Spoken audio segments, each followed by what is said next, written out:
నీతోనే అన్ని పార్ట్ 4. అబ్బా, గొడవల వలన కాదు, మాకు బ్రేకప్ అయింది. ఇంకా ఏదో ఉందిలే, వదిలే అన్నాడు నిశాంత్ వాళ్ళ అమ్మతో. నిజం చెప్పు నిశాంత్, అసలు ఎందుకు ఆ అమ్మాయిని వదిలేశావు అని కొంచెం గట్టిగా అడుగుతుంది. మామ్, ఆ టాపిక్ ఇంకా వదిలే. ఎలా వదులుతాను నిశాంత్? నా కొడుకు ఒక అమ్మాయి జీవితం నాశనం చేశాడంటే ఒక తల్లిగా నాకు తలవంపులు కాదా? మామ్, నేనేం తప్పు చేయలేదు. ఆమెని బలవంతంగా లొంగ తీసుకుంటే నేను తప్పు చేసినట్టు. ఆమె ఇష్ట ప్రకారమే నేను ఆమెతో కమిట్ అయింది. అంటే పెళ్లికి ముందు అన్నీ అయిపోయాయా నిశాంత్ అంది వాళ్ళ అమ్మ. ఎస్ మామ్ అంటాడు చాలా రెక్లెస్గా. రేయ్ అంటూ చెవులు మూసుకుంది జానకి. వాట్ మామ్, ఇందులో చెవులు మూసుకోవడానికి ఏముంది? ఆపరా, ఇప్పుడు మీ జనరేషన్ని కామన్ అలాంటివి. మాకు చాలా వింతగా ఉంటాయి ఇలాంటివి. అయింది ఏదో అయిపోయింది కానీ అమ్మాయి డీటెయిల్స్ చెప్పు. నేను మీ నాన్న వెళ్ళి సంబంధం మాట్లాడి వస్తాము. ఏం అక్కర్లేదు, బ్రేకప్ అయిందని చెప్పానుగా అంటాడు నిశాంత్. నిశాంత్, ఎక్కువ చేయకు, అమ్మాయి డీటెయిల్స్ చెప్పు అంది జానకి. అమ్మ, అలాంటి అమ్మాయిని ఇంటి కోడలు చేసుకోవడానికి సిద్ధంగా ఉన్నావా? ఎలాంటి అమ్మాయిరా? నువ్వు ప్రేమించిన అమ్మాయే గతను. ప్రేమలో నీకు అన్నీ అర్పించింది. ఇలా మధ్యలో తనని వదిలేస్తే బాగోదు. పెళ్లి చేసుకో, అంతా అదే సెట్ అవుతుంది. మామ్, నువ్వొకటి మర్చిపోతున్నావు. ఆ అమ్మాయి నాతో కమిట్ అయింది లవ్ చేశా అని. అంతకుముందు చెయ్యలేదని నమ్మకం ఏంటి? ఆ మాటకి జానకి నోట మాట రాలేదు. దేవుడా, వీడేంటి ఇలా మాట్లాడుతున్నాడు? నిజంగానే ఆ అమ్మాయి మంచిది కాదా? అందుకే వదిలేశాడా? ఎందుకొచ్చింది? ఇంతటితో ఈ విషయం వదిలేయడం మంచిది. రేపు ఇంటి కోడలు అయ్యాక అలాంటివి చేస్తే పరువు పోతుంది అనుకుంది జానకి. ఏంటి మా మాట్లాడావు? అడ్రస్ చెప్పనా అంటాడు నిశాంత్. వద్దులేరా, ఇంకా వదిలే. నిశాంత్ సైడ్కి తిరిగి నవ్వుకుంటాడు ఆ మాటలకి. కొడుకు నవ్వడం గమనించి చెవి పట్టుకొని మెలిపెడుతుంది. రే, ఇప్పుడే చెప్తున్నా, మళ్ళీ ఇంకోసారి ప్రేమ గీమా అంటూ ఏ అమ్మాయితో అయినా తప్పుగా చేస్తే కొట్టేస్తా. అబ్బా, చైన్లే మామ్, నా చెవి వదులు, నొప్పిగా ఉంది. ఇంకోసారి అలాంటి వేషాలు వేశావని తెలిస్తే చెవులు కాదు చీపురు తిరిగేస్తా అంటుంది. అబ్బా, చైన్ అని చెప్పానుగా, వదులు ఇంకా. నిశాంత్ని సీరియస్గా చూసి వెళ్ళిపోతుంది జానకి. అసలు ఇదంతా జరగడానికి నిధియే కారణం. దానికెందుకు నా పెళ్లి గురించి అని కోపంగా నిధి గదిలోకి వెళ్తాడు నిశాంత్. నిధి రూమ్లో కూర్చొని తన బాయ్ ఫ్రెండ్తో చాటింగ్ చేస్తూ నవ్వుకుంటుంది. నిశాంత్ రూమ్కి రావడం గమనించి వెంటనే ఫోన్ పక్కన పడేసి బుక్ చూస్తుంది. తన చెల్లి ఫోన్ పక్కన పడేయడం నిశాంత్ చూస్తాడు. చదువుకోవాలని చెప్పి ఫోన్ నొక్కుతూ ఉంది. అసలు ఏం జరుగుతుంది ఇక్కడ అని డౌట్ వచ్చి నిధి అని కొంచెం సీరియస్గా పిలుస్తాడు. ఏంటే, చదువుకోవాలని చెప్పి ఫోన్ నొక్కుతున్నావు? అంటే నా ఫ్రెండ్కి పీడిఎఫ్లు సెండ్ చేస్తున్నా అంటుంది నిధి. ఓహో, అవునా? నువ్వెందుకు వచ్చా నా రూమ్కి? పో బయటకు, నన్ను డిస్టర్బ్ చేయకు అంటుంది నిధి. ఫస్ట్ డిస్టర్బ్ చేసింది నువ్వు. మా ముందు పద్దాకలా నా పెళ్లి మ్యాటర్ ఎత్తుతావేంటి? నీకు ఎన్నిసార్లు చెప్పా పెళ్లి టాపిక్ తీసుకురావద్దని? సారీ అంటూ చెవులు పట్టుకొని చెప్తుంది నిధి. ఈసారికి వదిలేస్తున్నా. ఇంకొకసారి నన్ను ఇరికించాలని చూస్తే నీ పని అవుట్ నా చేతిలో అంటాడు. నీ పెళ్లి మ్యాటర్ ఎత్తనులే అంటుంది నిధి. సరే చదువుకో అని చెప్పి నిశాంత్ వెళ్ళిపోతాడు. అన్నయ్య వెళ్ళగానే ఫోన్ లిఫ్ట్ చేసి, ఏంట్రా ఫోన్ ఒకసారి లిఫ్ట్ చేయకపోతే బిజీ అని అర్థం చేసుకోలేవా? అన్నయ్య ఏమో నా పక్కనే ఉన్నాడు. ఫోన్ సైలెంట్లో పెట్టాను.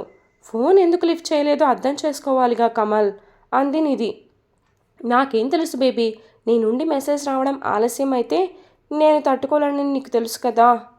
ఐ నో బేబీ, కానీ నా సిచ్యువేషన్ అర్థం చేసుకోవాలిగా అంటుంది నిధి. సారీ బేబీ, ఇంకొకసారి నిన్ను ఇబ్బంది పెట్టనులే అన్నాడు కమల్. నువ్వు నాకు ఇబ్బంది కాదురా, అన్నయ్యకి తెలుస్తుందేమోనని భయం అంటుంది. స్టడీ ఇంకా కంప్లీట్ అవ్వలేదని మన లవ్ మ్యాటర్ అన్నయ్య, అమ్మ, నాన్న దగ్గర దాస్తున్నా. అదే వన్స్ మన స్టడీ అయితే ఇంట్లో చెప్పేస్తా కమల్ అంది. నేను కూడా జాబ్ తెచ్చుకోవాలిగా, కొన్ని రోజులు ఆగుదాం, ఎవరికీ చెప్పకుండా అంటాడు. ఓకే కమల్, నేను మళ్ళీ కాల్ చేస్తా, కొంచెం సేపు చదువుకుందాం అంటుంది. ఓకే బాయ్ నిధి అని కాల్ కట్ చేస్తాడు కమల్. శివాని ఏడ్చుకుంటూ గదిలోకి వెళ్ళేసరికి శాంతి ఆమె వెనకాలే వెళుతుంది. వాళ్ళ అమ్మ వచ్చింది చూసుకొని శివాని వాళ్ళ నాన్న మాటకు గుర్తు తెచ్చుకొని ఏడవడం మొదలు పెడుతుంది. శివాని అని శాంతి పిలుపుకి కళ్ళు తుడుచుకొని చెప్పమ్మా అంది. ఎందుకు ఏడుస్తున్నావు అంటుంది శాంతి. ఏం లేదని కళ్ళు తుడుచుకొని, అమ్మా నేను స్కూల్ మానేద్దాం అనుకుంటున్నా అంది. స్కూల్ మానేయడం ఏంటి? ఇప్పుడు ఏమైంది?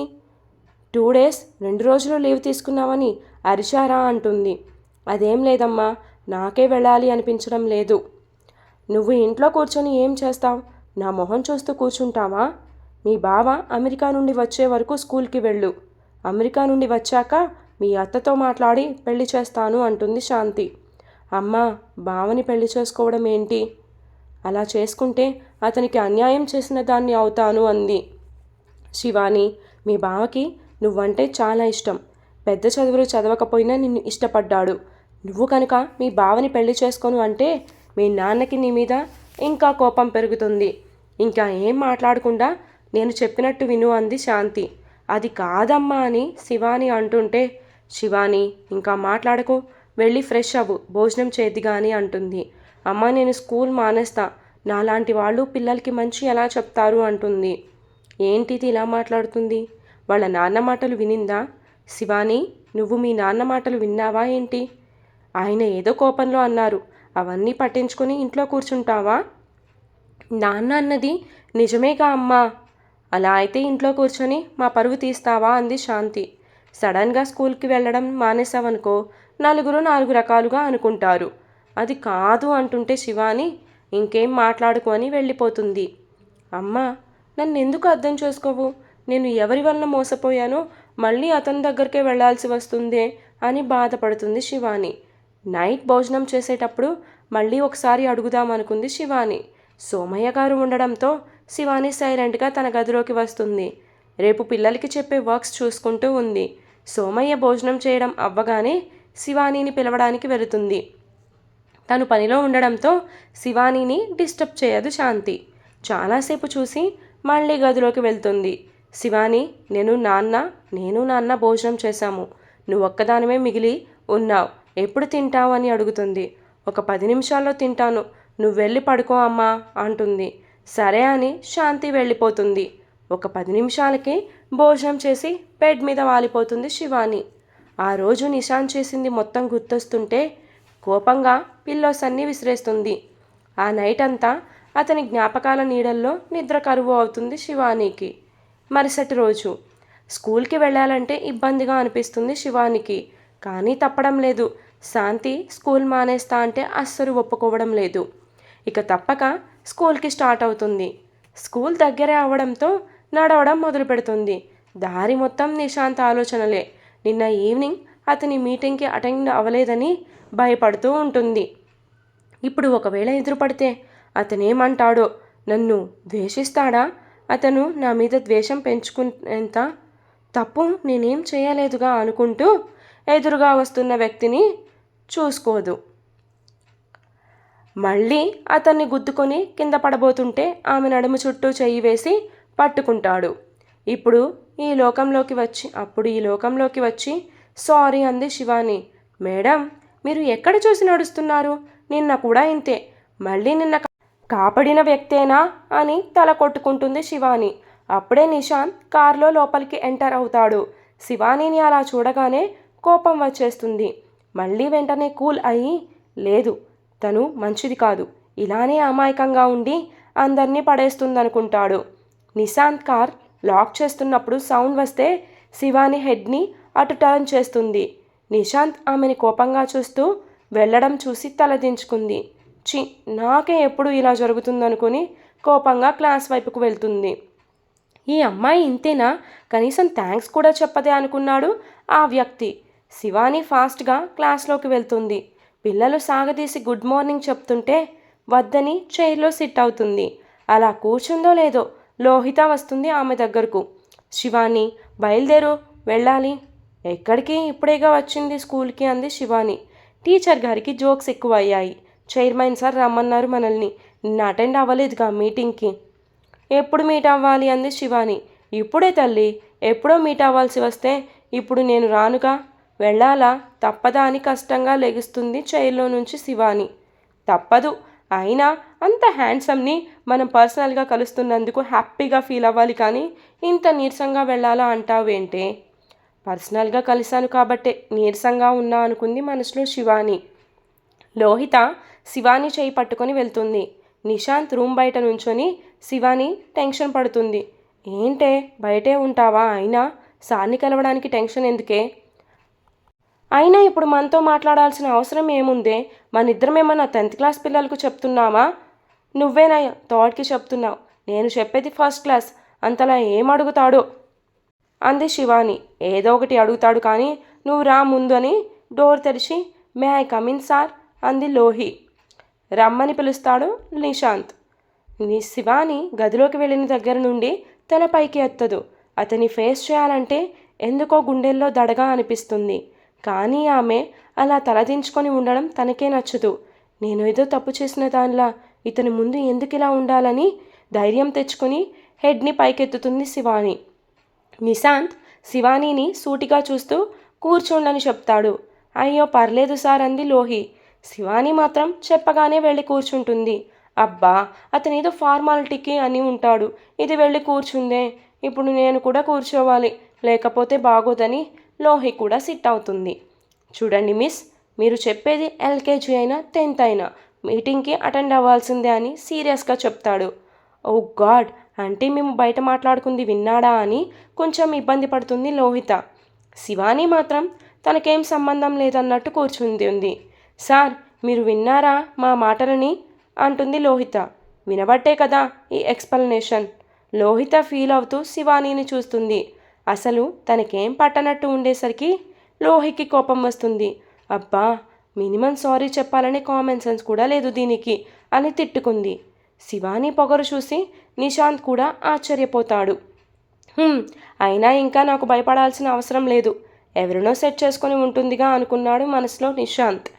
ఎక్స్క్యూజ్ మీ సార్ అని నిశాంత్ని చూస్తుంది శివాని. ఎస్ చెప్పండి అంటాడు.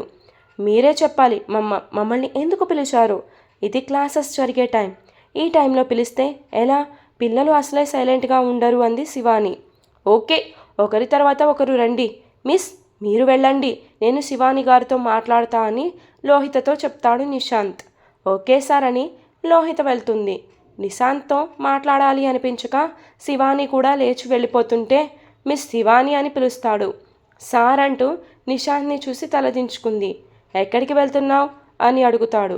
క్లాస్కి సార్ అంది శివాని. నేను వెళ్ళమంది ఆమెను, నిన్ను కాదంటూ చైర్లో నుండి లేచి ఆమె వైపుకు వస్తాడు. నిశాంత్ తన దగ్గరకు వస్తుంటే శివానికి గుండెల్లో అలజడిగా అనిపిస్తుంది. ఎంతైనా లవ్ చేశాను కదా, తను నా ముందుకు వస్తుంటే నన్ను నేను కంట్రోల్ చేసుకోవడం కష్టమవుతుంది. ప్లీజ్ నిశాంత్, నాకు దూరంగా ఉండు అనుకుంది మనసులో. ఆమె అనుకున్న దానికి విరుద్ధంగా జరుగుతుంది అక్కడ. నిశాంత్ ఆమెకి చాలా దగ్గరికి వచ్చేస్తాడు. ఇద్దరి మధ్య కొంచెం దూరం మాత్రమే ఉంటుంది. శివాని హార్ట్ బీట్ రైజ్ అవుతుంటే కంట్రోల్ చేసుకోవడం కోసం వెనక్కి జరుగుతుంది. ఆమె అలా వెళ్ళిపోతుంటే నిశాంత్కి నచ్చదు. వెంటనే శివాని నడుము మీద చేతులు వేసి దగ్గరకు లాక్కోవాలి అనుకుంటాడు. లైట్గా కనిపిస్తున్న ఆమె నడుమును చూసి తన కళ్ళని అక్కడే నిలుపుతాడు.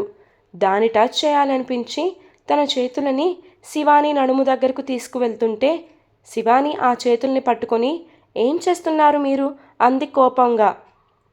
ఎప్పుడు చేసేదేగా అని ఆమె నడుము మీద చెయ్యి వేసి నిమురుతాడు.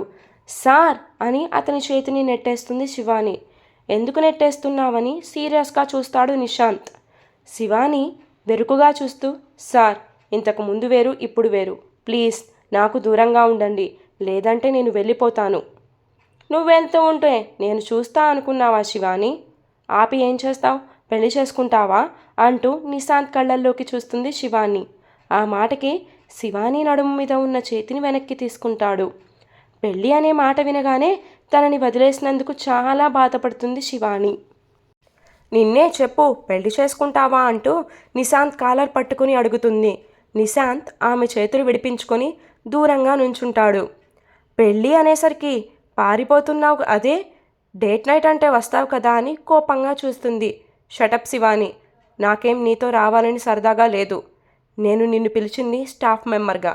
ఎవరైనా స్టాఫ్ మెంబర్ నడుము పట్టుకొని మాట్లాడతారా చైర్మన్ గారు?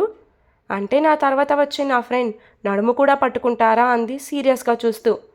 మైండ్ యువర్ వర్డ్స్, ఇంకొక మాట మాట్లాడినా నేనేం చేస్తానో నాకే తెలియదు అంటాడు నిశాంత్. అయినా నన్ను వదిలి 4 డేస్ అవుతుంది.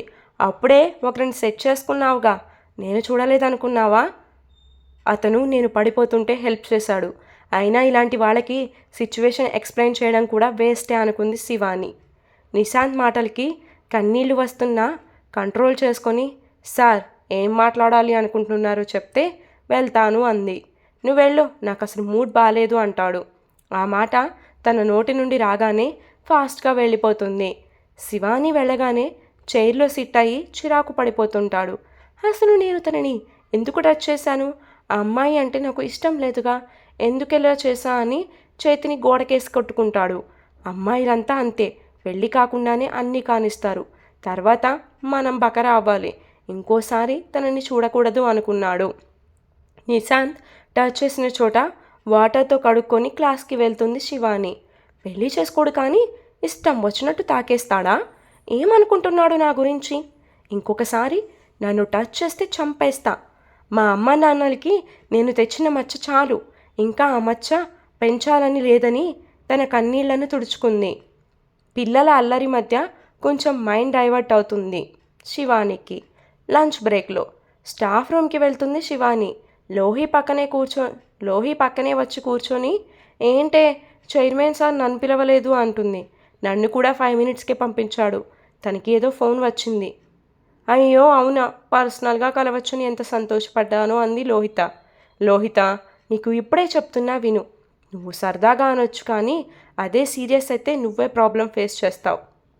నాకు అర్థం కాలేదు శివాని, నువ్వేం చెప్తున్నావో. అతని గురించి ఎక్కువ థింక్ చేయకు అంటున్నా. కానీ ఎందుకు అంది లోహిత. మిస్ అంటూ కజామా మజా శివాని దగ్గరకు వస్తారు. ఏమైంది, లంచ్ చేయకుండా నా దగ్గరకు వచ్చారు? మ్యాగీ ఏడుస్తుంది మిస్, తను భోజనం చెయ్యను అంటుంది.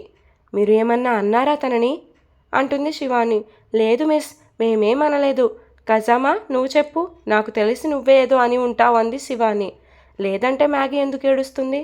మిస్, కజామా తననే మ్యాగీ నూడిల్స్ అన్నాడని చెయ్యి అడ్డు పెట్టుకుని నవ్వుతాడు మజావ్. మీ అల్లరి ఎక్కువ అవుతుంది, పదండి నేను వస్తాను మీతో. మేడం, మజావ్ అబద్ధం చెప్తున్నాడు, నేను మ్యాగీ అన్నందుకు కాదు ఏడ్చేది. సరే నేను తనని అడిగి కనుక్కుంటా, రండి నాతో అని వాళ్ళిద్దరిని తీసుకొని క్లాస్కి వెళ్తుంది శివాని. మ్యాగీ ఏడుస్తుంటే అందరూ ఆమె చుట్టూ చేరతారు. శివాని అందరినీ చూసి, చిల్డ్రన్స్ మీరంతా మీ ప్లేసెస్కి వెళ్ళి లంచ్ చేయండి, నేను చూస్తా మ్యాగీ ఎందుకు ఏడుస్తుందో. అలాగే మిస్ అని అందరూ డిస్కస్ అవుతారు. మ్యాగీ ముందు మోకాళ్ళ మీద కూర్చొని, ఏమైంది, ఎందుకు ఏడుస్తున్నావు? కజామా నిన్నేమన్నా అన్నాడా? లేదని తల ఊపుతుంది మ్యాగీ. మరి ఇంకేంటి, ఎవరు తిట్టారు నిన్ను? నన్ను ఎవరూ తిట్టలేదు, నాకు మమ్మీ గుర్తొచ్చింది అంటుంది మ్యాగీ. ఇందాక కజామా వాళ్ళ అమ్మ వచ్చి అతనికి తినిపించి వెళ్ళింది, నాకు మా అమ్మ తినిపిస్తే బాగుండు అనిపించింది, అందుకే ఏడుస్తున్నా. ఇంత చిన్నదానికి ఏడుస్తారా మ్యాగీ? ఇంటికి వెళ్ళాక తినిపిస్తుందిలే మీ మామ్ అంది శివాని. మ్యాగీ సైలెంట్ అవుతుంది శివాని మాటలకు. ఇప్పుడు బుద్ధిగా తిను, నేను తిననని తల అడ్డంగా ఊపుతుంది మ్యాగీ. సరే నేను తినిపిస్తా అంటూ మ్యాగీకి శివాని గోరుముద్దలు పెడుతూ ఉంటుంది. తల్లి కాకముందే పిల్లకి ఫీడ్ చేయడం శివానికి బాగా నచ్చుతుంది. మ్యాగీకి తినిపిస్తున్నారు మరి నాకు అంటూ మిగిలిన వాళ్ళు కూడా వస్తారు. అందరికీ తినిపిస్తుంది శివాని. మొదటిసారి తనకి చాలా హ్యాపీగా అనిపిస్తుంది పిల్లలందరికీ ఫీడ్ చేయడం వలన. ఈవినింగ్ మ్యాగీని తీసుకువెళ్ళడానికి వాళ్ళ డాడీ వస్తే కజామా మజావ్ ఆఫ్టర్నూన్ జరిగింది చెప్తారు. మ్యాగీని ఎత్తుకొని, మీ మిస్ నీకు లంచ్ తినిపించిందా అని అడుగుతాడు వాళ్ళ డాడీ. అవును డాడీ అని హ్యాపీగా చెప్తుంది మ్యాగీ. అదిగో డాడీ మా మిస్ అంటూ శివానీని చూపిస్తుంది. అప్పుడే శివాని గేట్ దగ్గరకు వెళ్తుంది. ఆమెను చూసి మ్యాగీ వాళ్ళ నాన్న షాక్ అవుతాడు. ఏంటి, ఈమె నా కూతురికి ఫీడ్ చేసిందా? నేను హెల్ప్ చేస్తే థ్యాంక్సే చెప్పలేదు, అలాంటిది నా కూతురు ఏడ్చిందని ఫుడ్ తినిపించిందా? ఇంట్రెస్టింగ్ అని వెళ్తున్న శివానీనే చూస్తాడు మ్యాగీ వాళ్ళ నాన్న. ఈరోజు ఎపిసోడ్ ఇంతటితో కంప్లీట్ అయిపోయిందండి. For more updates to follow me story continuous. కొంచెం లేట్గా ఇచ్చాను కదా ఈరోజు అప్డేట్, వాయిస్ ఓవర్ ఇవ్వడం లేట్ అయింది, సో అందుకే లేట్గా ఇస్తున్నాను. ఆ వ్యక్తి ఎవరో తెలిసిందా మీకు? నిశాంత్ శివానీని ఇంకా లవ్ చేస్తున్నాడు అంటారా? వీళ్ళిద్దరూ దగ్గర అవుతారా లేదా? కజామా మజావ్ నేమ్స్ మీకేమైనా గుర్తొచ్చాయా? గుర్తొస్తే కామెంట్ చేయండి. For more updates to follow me story continues please do subscribe my YouTube channel. Subscribe చేసుకుంటే మీకు నోటిఫికేషన్ వెంటనే వస్తుందండి. Bye bye, love you.